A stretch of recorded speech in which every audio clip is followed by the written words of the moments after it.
There's a kind of storybook history of general relativity that goes something like this. In 1905, Einstein got special relativity. Then he turned his attention to gravity, and for several years he struggled mightily. In 1915, 100 years ago, he got general relativity. In 1919, Eddington proved the theory was right by measuring the deflection of light, and it was end of story, triumphant theory, happily ever after. Well, the actual story is rather more complicated than that. It's the story of what came after the publication of the theory. The experiments were not such a clear-cut vindication of general relativity. There were tremendous uncertainty and skepticism in some quarters about the measurements of Eddington. There was tremendous uncertainty and a lack of understanding of what general relativity really was and what it predicted. And then on top of that, there was this abiding sense that general relativity really didn't have much to do with ordinary physics and astronomy. It predicted some tiny corrections to Newtonian theory, and maybe it was interesting in cosmology, but cosmology itself in those early days was hardly a poster child for quantitative verification of a theory. And so as a result, the theory went into this deep decline during the next several decades, so that by the end of the 1950s, general relativity was viewed as being in the backwaters of physics and astronomy. My favorite illustration of this kind of attitude is a story that I learned about a young man around 1961 who had just graduated from Caltech with his bachelor's degree in physics and was on his way to Princeton to do his graduate studies. This young man was told by a very famous Caltech astronomer, whatever you do when you get to Princeton, do not study general relativity because it has not had, nor will it ever have, anything to do with physics and astronomy. Luckily for me, and for many others, that young man ignored that advice. His name was Kip Thorne. But of course, around the time that Kip entered graduate school, there was the beginnings of a tremendous renaissance for general relativity, fueled in part by astronomical discoveries, by better understanding of the theory and what it predicted, and by new tools for putting the theory to the test. And since my theme today is going to be experimental tests of general relativity, I just want to sort of remind you that the kinds of themes that were important in that first century, really the second half of that first century, were the use of the emerging high-precision technology that was coming along in the 60s, atomic clocks, the whole space program, the development of broad theoretical frameworks that allowed one to compare different theories with each other, even to suggest brand new tests of general relativity that you wouldn't have thought of if you simply focused on Einstein's theory alone, and a growing synergy between theorists and experimentalists. I'm old enough to remember a time when the typical astronomer didn't have the slightest idea what the Riemann tensor was or why general covariance was interesting. And the typical general relativist didn't have the slightest clue what the magnitude of a star was or what Nyquist noise was. But today, of course, this has completely changed. There are areas of our subject where theorists and experimentalists talk to each other, they speak the same language, they collaborate on projects, some in theory, some in experiment. The LIGO scientific collaboration is kind of a quintessential example of that synergy between theorists and experimentalists. So those themes then have helped to transform the subject of general relativity. And in terms of testing relativity for the second century, I think there will be three main themes that characterize that. One, the search for tests of general relativity in the strong field regime, very close to neutron stars and black holes. Tests using gravitational waves. And then finally, extreme range tests of general relativity, notably at very large ranges of the Hubble scale in order to see if general relativity holds on cosmological scales. What I would like to do in this talk is to discuss four specific aspects of general relativity, but within the framework of first going back to the early days and talking about the early struggles in each of these topics, where things were very unclear for a considerable amount of time. Then talk about the highlights in each of these topics from really the second half of that first century. And then in a few places just mention a few selected things that might be interesting for the future tests of general relativity surrounding each of these three themes. And I remind you that I'm a general relativist trained by Kip Thorne, so I think of gravity as geometry. And so the four topics are geometry bends light, warps time, moves mass, and makes waves. So I'm going to talk about each of these subjects within this kind of framework. And so the obvious subject to talk about first is light, bending of light by Eddington. This was the experiment that supposedly verified general relativity in a striking way.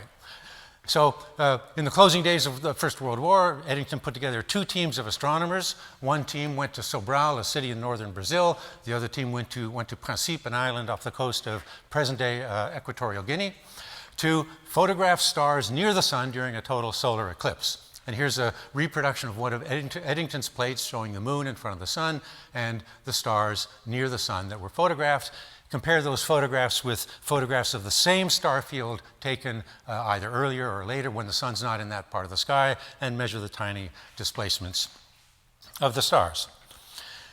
And in November 1919, when Eddington announced that he had successfully measured the bending and had agreed with general relativity, it caused an overnight sensation. 2 days later, in the New York Times, there appeared headlines, "Lights all askew in the heavens, men of science," notice only men of science, no women, right?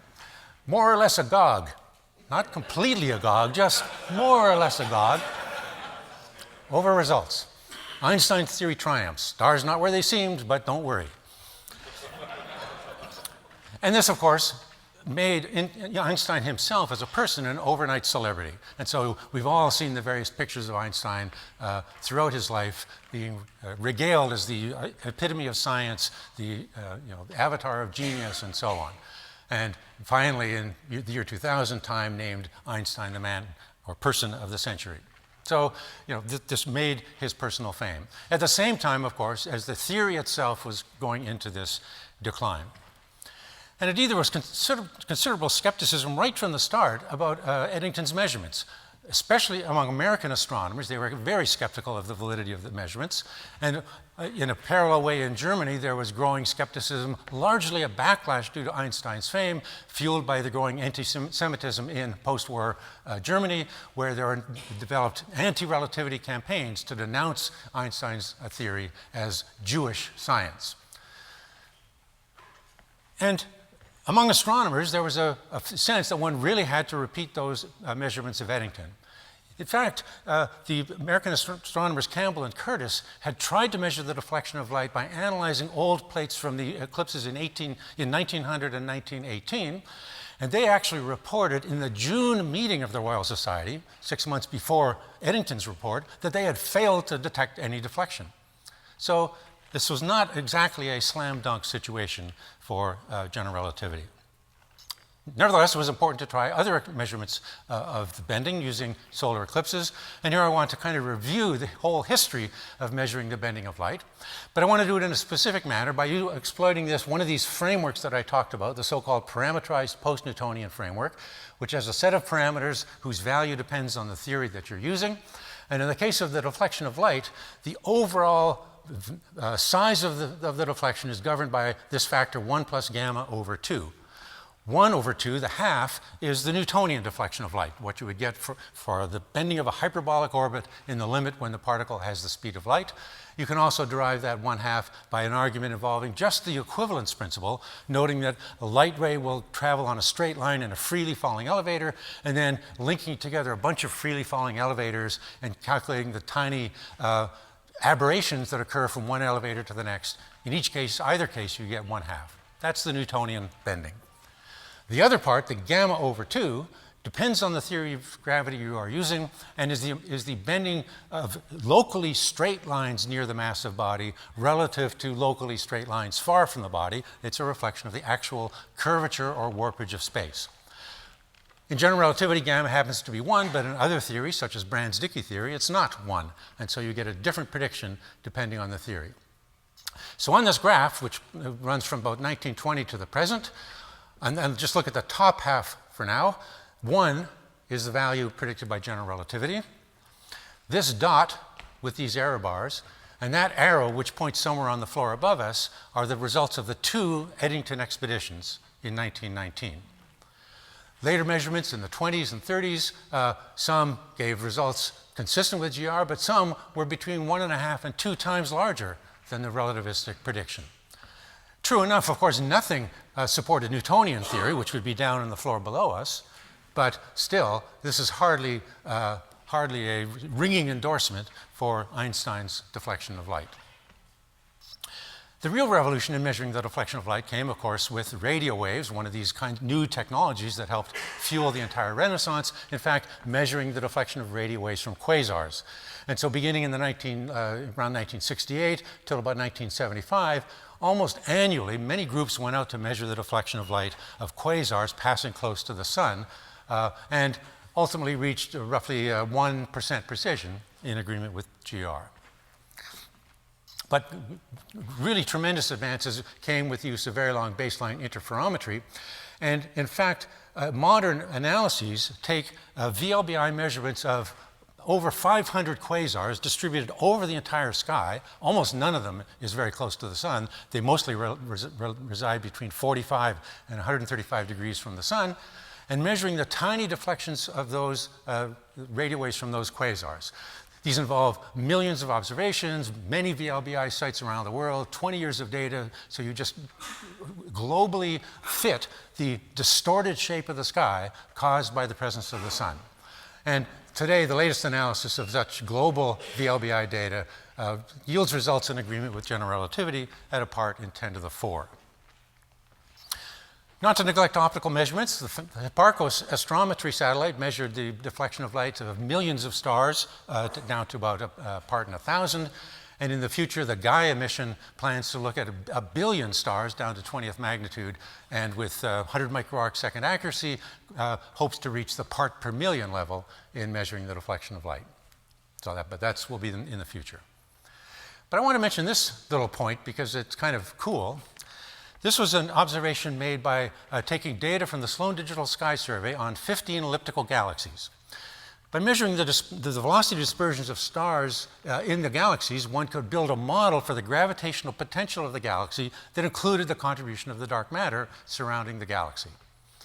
One could then measure the gravitational lensing around that galaxy and compare the measured lensing with the lensing predicted by the model of the gravitational potential that was derived.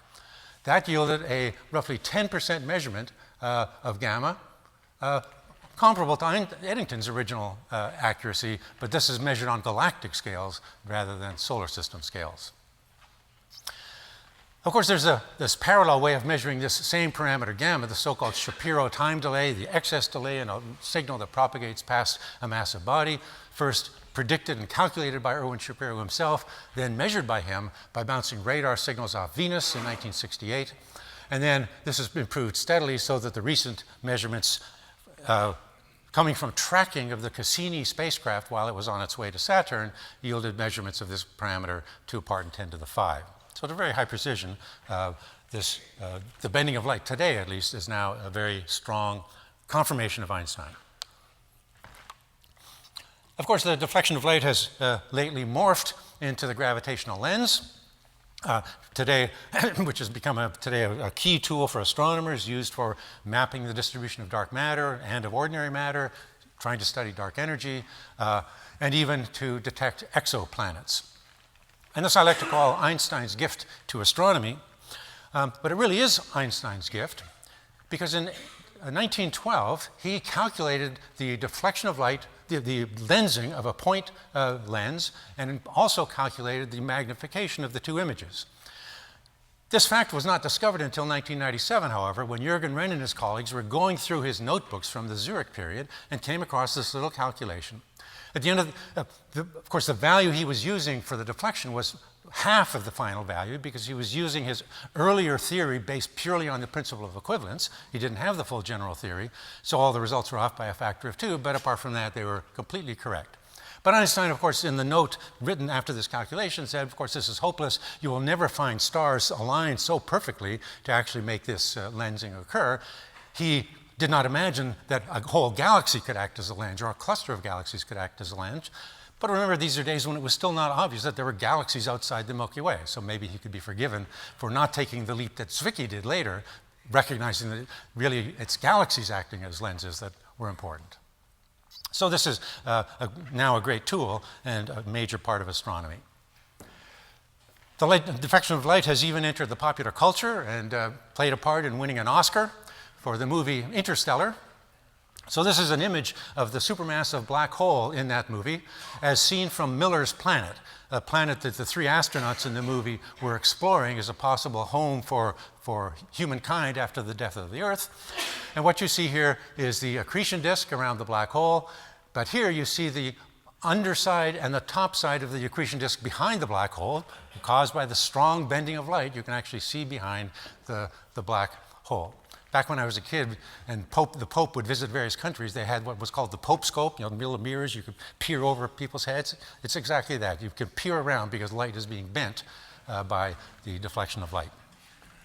And these images were based on real calculations by Kip Thorne, who was an executive producer on that movie, in collaboration with the special effects team Double Negative, real calculations of the actual rays that light would travel in a rotating curved black hole, of the mass and spin that was needed to establish all the other setup for the physics of the planets that were in orbit around it. So this is real physics, and in fact these calculations were later published in Classical and Quantum Gravity.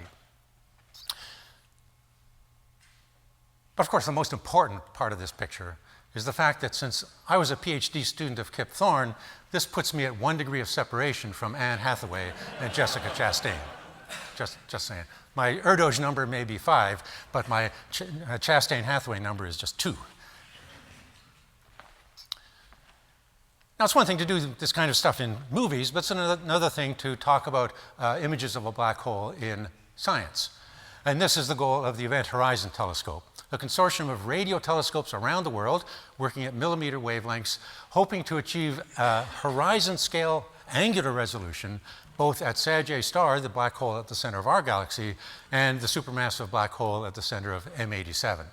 And what they might see is something that looks like this.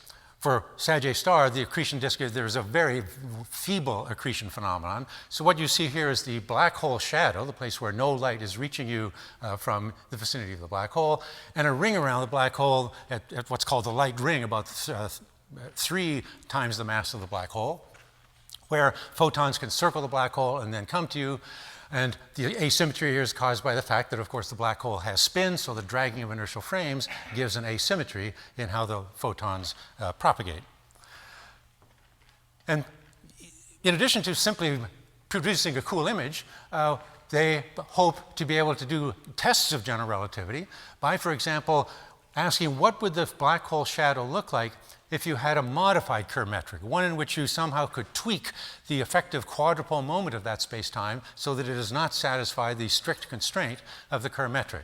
And so for various values of this parameter, minus 0.8, 0, that's pure Kerr, and plus 0.8, you can see there's a measurable difference in the shape of the black hole shadow. So that's a kind of goal that these people would like to achieve with Event Horizon Telescope, testing GR in the strong field limit using the strong deflection of light that occurs there.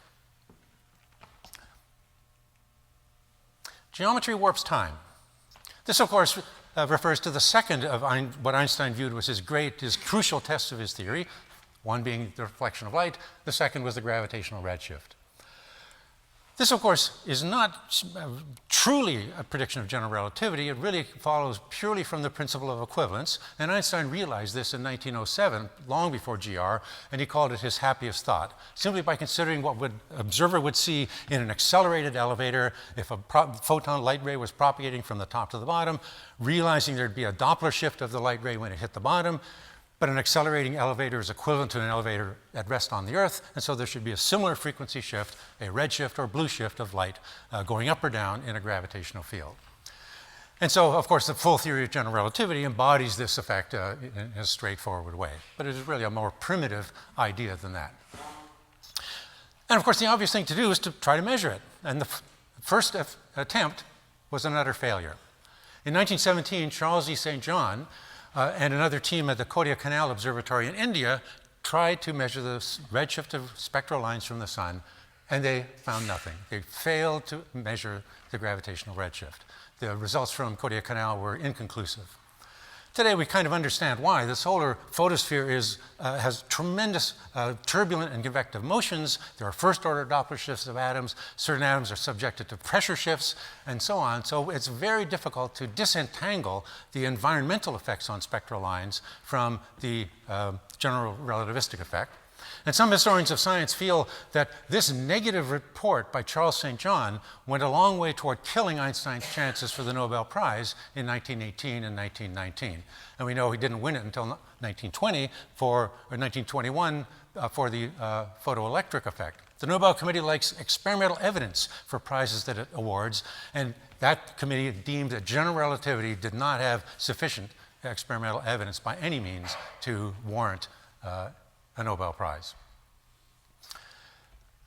So the first real measurement, reliable measurement of the gravitational redshift didn't come until 1960 with the famous Pound-Rebka experiment, in which gamma rays emitted by unstable iron nuclei falling or rising up and down the Jefferson Tower on the Harvard University campus, their frequency shifts were measured and agreed with the prediction to 10% in the initial experiment, and later with Snyder to about 1%. So far, finally in 1962, working with Dicke, James Brault managed to disentangle the environmental effects and measured the solar redshift. It was done again in 1972, and finally in 1991 to about 1% precision, using better modeling of the solar surface, judicious choice of good spectral lines, and this work reached about 1%. So finally, the solar redshift was measured. The most precise measurement of the gravitational redshift so far comes from Gravity Probe A, an experiment in which a hydrogen maser clock, at that time the most stable atomic clock known, a hydrogen maser clock was launched on a suborbital rocket, and the rate of the clock during the flight was compared with an identical hydrogen maser on the ground. And that yielded agreement with general relativity to about a part in 10 to the 4. A few years later began the development of global positioning systems based on satellites orbiting the Earth. Each satellite carries an atomic clock, and your navigation then involves receiving information from each satellite that allows you to chart your position and even determine your local time to accuracies that today reach 50 nanoseconds. But of course, as we all know, it's essential in GPS to take into account the gravitational redshift plus the second-order Doppler shift, or time dilation, between the satellite clocks and ground clocks in order to maintain full synchronized integrity of all time within the GPS system. So relativists like me love to tout this as a fantastic and probably the only application of general relativity. And from then until today, there have been many, many clock experiments to test all the various aspects of this gravitational redshift effect. Is it the same for all kinds of atoms? Are there various other effects in clock timing that could be detected? So an enormous number of null experiments have been done to verify with exquisite precision how geometry warps time, all in agreement with general relativity. But among this great panoply of experiments, I just want to mention one, which is kind of my current favorite. This is an experiment done in David Wineland's lab at the University of Colorado, which compared ultra-cold aluminum ion clocks separated by this much. They could measure the difference in rate between the two clocks separated by that amount. It wasn't a terribly high-precision test of GR, but I think it's cool that the time really evolves differently on a human scale. I've always been wondering why my brain seems to be aging so much faster than my feet. Now I understand. We should hang ourselves upside down for 12 hours a day to equalize the aging on our bodies. And of course, we are all awaiting the launch in 2017 of a project called ACES-FARO, an experiment to put an array of cold atom clocks on the International Space Station and to measure the redshift between ISS and the ground, hopefully to parts per million accuracy. Geometry moves mass. Well, of course, gravity moves mass. That's just Newtonian gravity. So here I'm really just focusing on the corrections to how mass moves that general relativity induces. But this brings us, of course, to the third of Einstein's great crucial tests of general relativity, the perihelion advance. Already in the middle of the 19th century, it was known that Mercury's perihelion advanced at a rate of about 575 arcseconds per century. And in the late 1850s, Urbain Le Verrier, who was by that time the director of the Paris Observatory, set out to account for this anomalous precession of the perihelion. You may recall that Leverrier was already famous for having noted that certain anomalies in the orbit of the planet Uranus could be explained if there were an additional planet outside the orbit of Uranus. His calculations were good enough that he could predict a rough area in the sky where that place could be found, and soon after he announced this prediction, astronomers in Berlin found that planet, the planet we today call Neptune. So fresh from that triumph, he turned his attention to this anomaly, and it seemed pretty obvious that it should be accounted for by calculating the perturbing effects of all the other planets in the solar system. So Venus contributes a big effect. It's the next planet, of course. Next comes Earth. Mars is small because Mars is a much less massive planet. The next effect is Jupiter. Saturn and all the other planets further out in the solar system contribute that. A lightning calculation shows that you fall short of the measured amount by 43 arcseconds per century. And this was a serious problem. No one could figure out what could account for this discrepancy. But in the spirit of Neptune, Leverrier and his contemporaries said, well, the obvious solution to this is that there's another planet, but inside the orbit of Mercury. And if you gave it the right mass and the right orbit, you could account for the 43 arcseconds per century. Such a planet would have to be hot because it's close to the sun, so they gave it the name Vulcan after the Roman god of fire. I think this may be the first example in history of physicists using their absolutely fantastic skill at giving really, really cool names to things about which they know nothing. A contemporary example of this skill would, of course, be dark energy. But despite 50 years of observations, many using solar eclipses, in fact, one motivation for solar eclipses, in addition to just studying the solar corona, was to search for Vulcan as it transited past the sun just outside the blackening of the moon. But despite all those efforts and certainly claims of sightings of Vulcan, no confirmed sighting ever occurred. And so by the turn of the century, the 20th century, this was a crisis in dynamics. No one could account for this anomalous effect.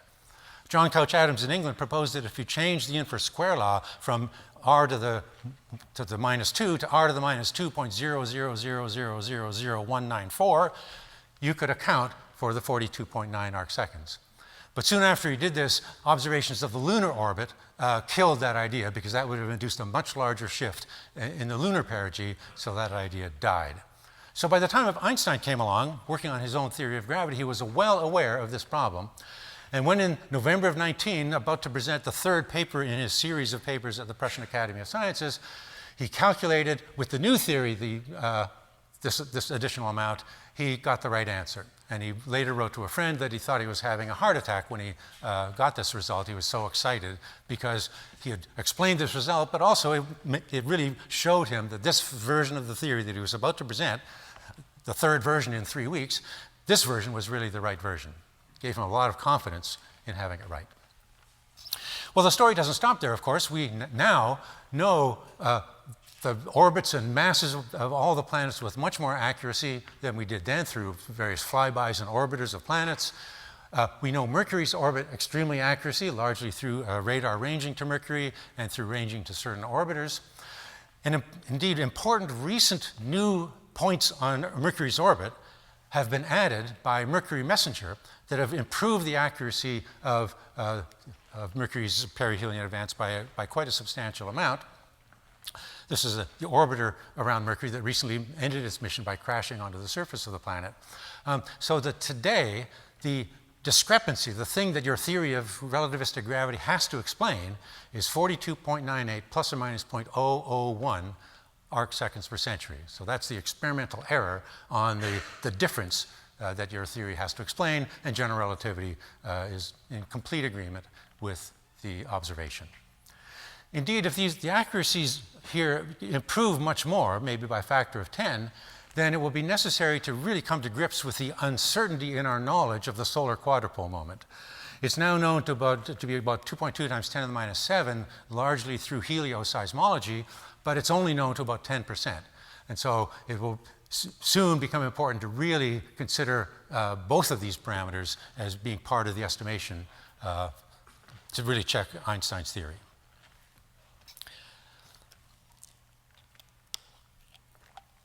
Here's another example of geometry moving mass, and I won't say a lot about it because Vicky Caspi explained most of this graph yesterday, but I just want to mention a few things in this context. So this is this constraint on the masses of the two pulsars in the double pulsar system, where you take the predictions of various post-Newtonian or post-Keplerian effects of general relativity, combine them with the observations, and end up with constraints on the two masses. But many of the curves on this graph really hark back to the Einstein's original work. So this here's the pericenter advance, the analog of perihelion advance. There's the gravitational redshift effect. For some reason, the astronomers refused to consult the relativists on what the right parameter is to use. That's not the ppn parameter gamma. You think they could put a prime on it, but you can't tell these radio astronomers anything. So that's the redshift effect. The deflection of light plays no role here, but the Shapiro time delay does. So there are constraints from the Shapiro delay. And finally, a topic I'll get to later, the damping of the orbit due to gravitational radiation all overlap in a common region, verifying general relativity. But in addition to just verifying the theory, these really represent the beginnings of testing the strong field aspects of the theory, because the neutron stars have strong internal gravity. The gravity inside the neutron star represents the full nonlinearity of general relativity. The gravitational binding energy of a neutron star can be as much as 20% of its mass. So this is full nonlinear GR.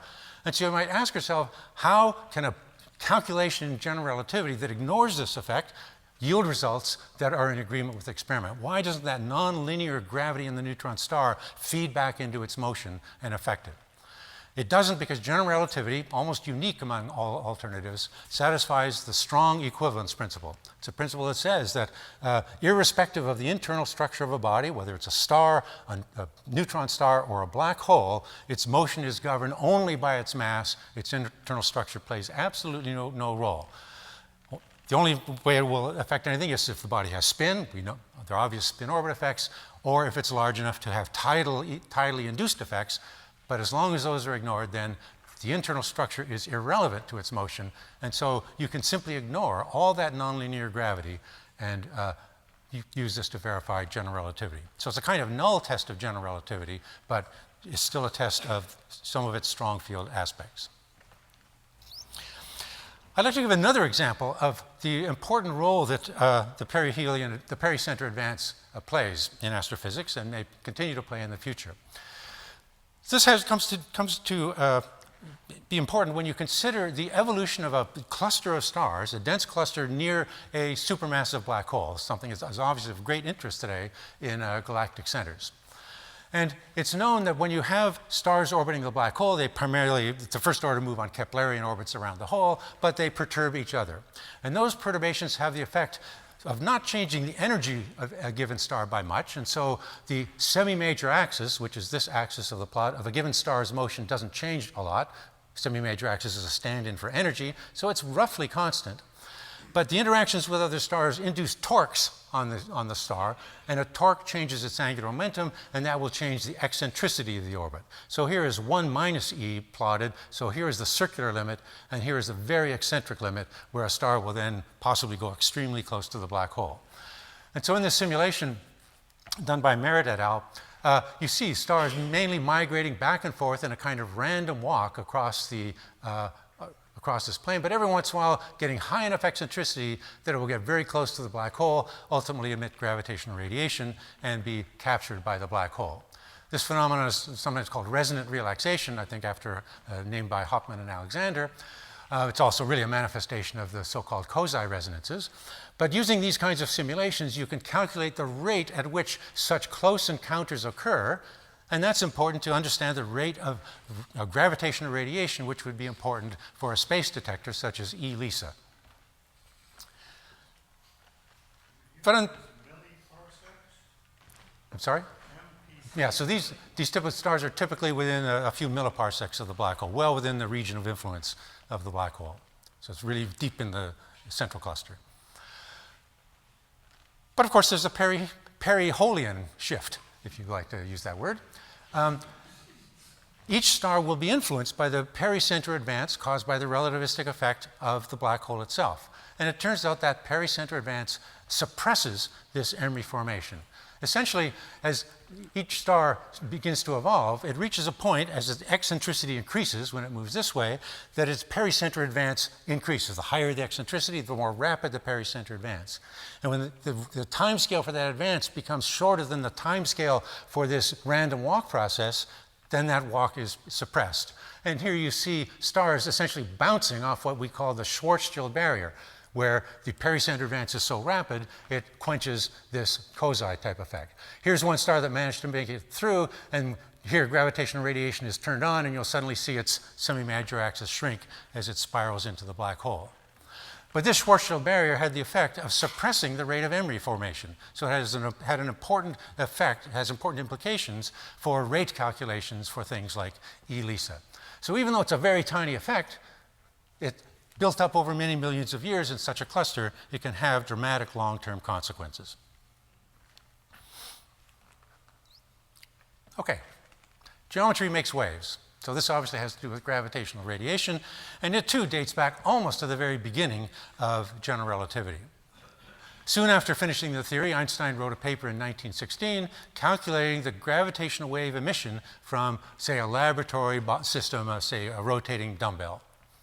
That first calculation was so full of errors, it took Nordstrom to figure out all the errors and to tell Einstein about those errors. So he published another paper in 1918 correcting those errors and giving a formula for the flux of energy from such a dumbbell.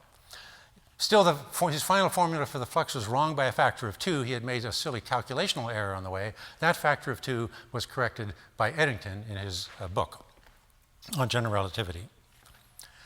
But in that book, Eddington makes a very unfortunate remark that I feel sort of sowed the seeds of confusion for this subject of gravitational waves for a long time.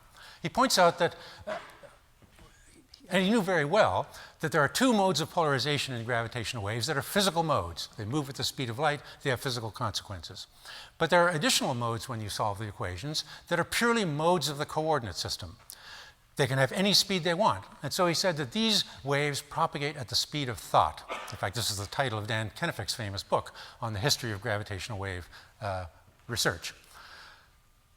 So even though Eddington understood full well what was going on, this comment had the effect of giving some nefarious aspect to the whole subject of gravitational waves, as if there's something not quite understood. And indeed, it wasn't really understood. Today, we accept the fact that coordinate choices have no physical consequences whatsoever. We're completely used to it. And even though people in those days could speak the words, they could talk the talk, they couldn't walk the walk. They still had in the backs of their minds somehow that there was still some physical nature to coordinates. They couldn't fully accept the absolute irrelevance. And so even though Eddington had this idea, had the basic ideas correct, he still felt it important to point out that there was still something weird about these coordinate modes. Today, there's nothing weird about them. In those days, they still weren't sure. And a perfect example of this is this work by Einstein and Nathan Rose. This was mentioned yesterday, but I'll tell a bit more of the story. So big issue at this time was that it may be true that there are gravitational waves if you use the linearized theory, but if you use the full nonlinear theory, is it possible that the nonlinearities could somehow quench gravitational waves? So Einstein and Rosen set out to find a fully exact nonlinear solution of Einstein's equations, a vacuum solution, and to see if you would get gravitational waves. What they found was a solution, but it had a singularity. That was bad, and therefore there could be no gravitational waves. And so they submitted a paper on this topic to the Physical Review in 1938. Physical Review was in the early days of sending papers out to referees. So they sent the paper to an anonymous referee who wrote back a very long report. They sent the report and a letter back to Einstein saying, "We'd be pleased to receive your revised paper in response to these comments."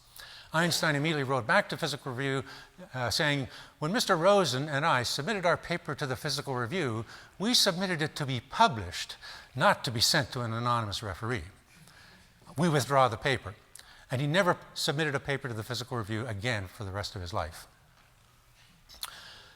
Meanwhile, Einstein's other assistant, Leopold Infeld, was talking to a certain visitor who was at Princeton at the time visiting, and they were chatting about Einstein's recent work with Rosen on this exact solution. Infeld was rather impressed that this visitor knew quite a lot about the work, and this visitor explained to Infeld that actually there was nothing wrong with the solution. The singularity was a coordinate singularity, therefore it was completely harmless. And in fact, you could find a coordinate transformation to a new coordinate system which told you that these were exact cylindrical gravitational waves, completely non-singular solution of Einstein's equations.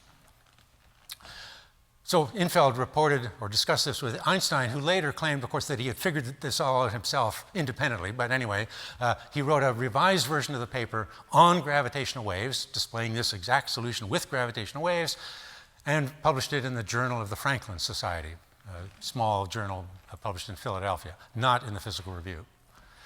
But of course, there's been speculation over the years, informed speculation by some, as to who the referee was. And finally, in 1988, Dan Kennefick talked to the editors at Physical Review into going down into the sub-basement, digging out the dusty notebooks and looking at the logbook for that day that shows paper received, A. Einstein and Rosen, sent to H.B. Robertson of Caltech. So of Robertson Walker fame, he was the anonymous referee of that paper. But again, this illustrates that although they talked about general covariance, there was still this lingering idea, lingering failure to really understand the significance of coordinates, that they have nothing to do with physics, that you really just have to change coordinates, that you really have to understand them better. And in many ways, it wasn't really until the late 1950s, through the work of Herman Bondi and his group, that we really learned that gravitational waves were real. This is work based on using asymptotic infinity to describe gravitational waves in very clear and rigorous and coordinate-free manner. Gravitational waves are real. They have physical consequences. They carry energy, and the source of that flux loses mass as a result of that flux to infinity. So this really put gravitational waves finally on a very firm and sound footing. And then around the same time, already in the late 1950s, Joe Weber was starting to think about building detectors for gravitational waves. Joe Weber doesn't get enough press, in my opinion, in discussions of gravitational waves because he really had a transformative effect on the subject of general relativity, despite all the many flaws of what he did. In 1969 and again in 1970, Weber made the stunning report that he had detected gravitational waves with these cylindrical bars fitted with piezoelectric crystals around the middle that then generate a current when they are strained, caused by the end-to-end distortions of the bar. He reported that he had discovered gravitational waves, and in a second paper that they seemed to be coming from the direction of the galactic center. This was an amazing announcement, because no one could figure out what could possibly be the source of such gravitational waves.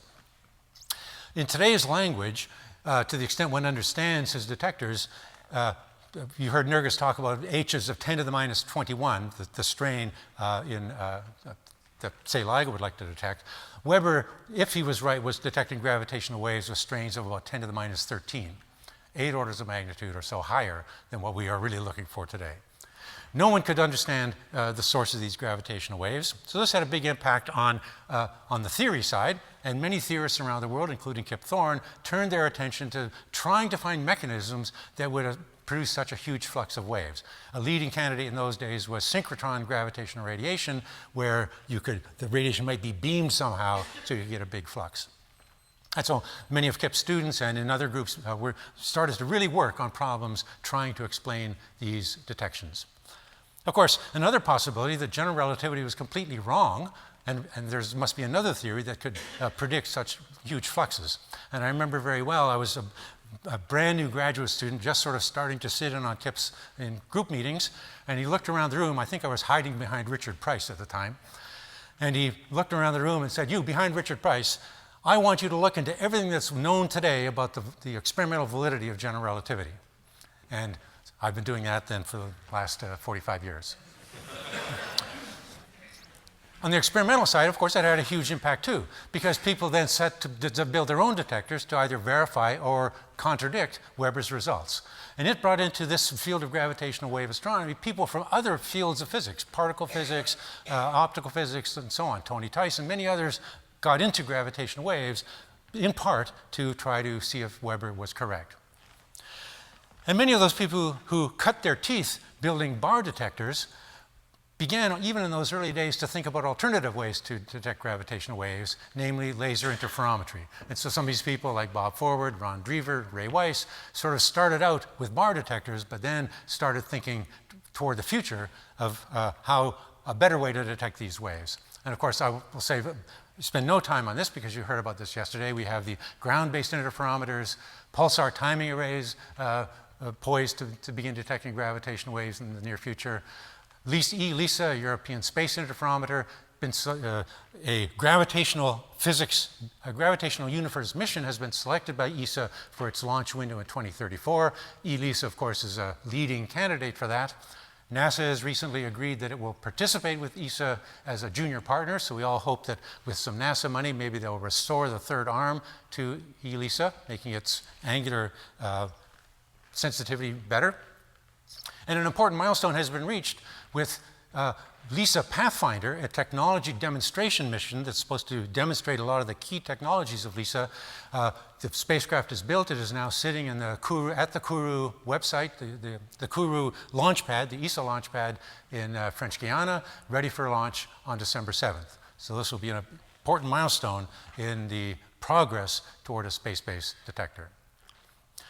And of course, as we heard yesterday, there are many, many astronomical questions that gravitational waves will address. And I just want to finish by talking about a few of the actual tests of general relativity that you can do. One, of course, is to test the polarization of the waves. General relativity says there are only two polarization modes, the so-called plus and cross modes. Other theories of gravity predict additional modes.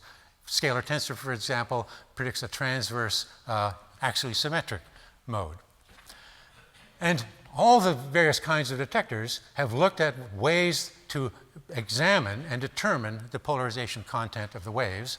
Any confirmed evidence of any of these four modes would be very bad for general relativity because it predicts zero amplitude for such modes irrespective of the source. So that would be one way to test the theory. Another important test would be the speed of gravitational waves. General relativity predicts the speed is the same as light, but that should be measured. And so, for example, if you see a source at 50 megaparsecs, and if the best you can do is to constrain the time of emission of two signals, the gravitational signal and an electromagnetic counterpart, if the best you can do is to know that to within a day's precision, and the time of arrivals with similar precision, so these are rather poor criteria, you already get a part in 10 to the 11 bound on any difference between the speed and light, simply by the long propagation time for the two signals. But if you're interested in a specific aspect of the speed of gravitational waves, whether the graviton has a mass, it turns out you can bound that using the gravitational waves themselves without any optical counterpart at all. You simply note that if the graviton is massive, then gravitational waves in an in-spiral source, those waves emitted early with long wavelength will propagate more slowly to a detector than those emitted late at short wavelength. And so this waveform will appear to be squished a little bit compared to what you would have observed at the source. And this particular squishing is a particular component of the modulation of the phasing of the waves that can be bounded by the technique of matched filtering that you heard about yesterday.